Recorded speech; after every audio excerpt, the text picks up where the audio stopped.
کیا آپ جانتے ہیں کہ اللہ پاک جب انسان سے ناراض ہوتا ہے تو اس کا تباہی کا عمل کیسے شروع ہوتا ہے؟ نہ آگ کا عذاب، نہ زلزلہ، نہ آسمانی بجلی، بلکہ تباہی شروع ہوتی ہے ایک ایسے خاموش اشارے سے جو اکثر لوگ محسوس نہیں کرتے۔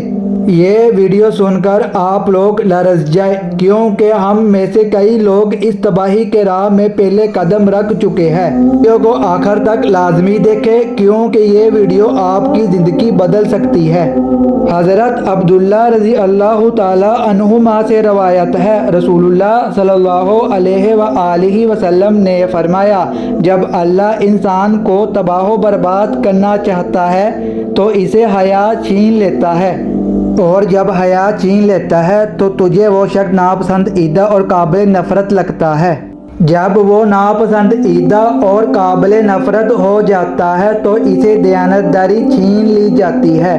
اگر آپ چاہتے ہیں کہ آپ کو مفید اور سچی تعلیمات روزانہ ملے جس سے آپ کی آخرت بھی سنور جائے تو ہمارے پیج کو لائک اور سبسکرائب لازم کریں۔ شکریہ۔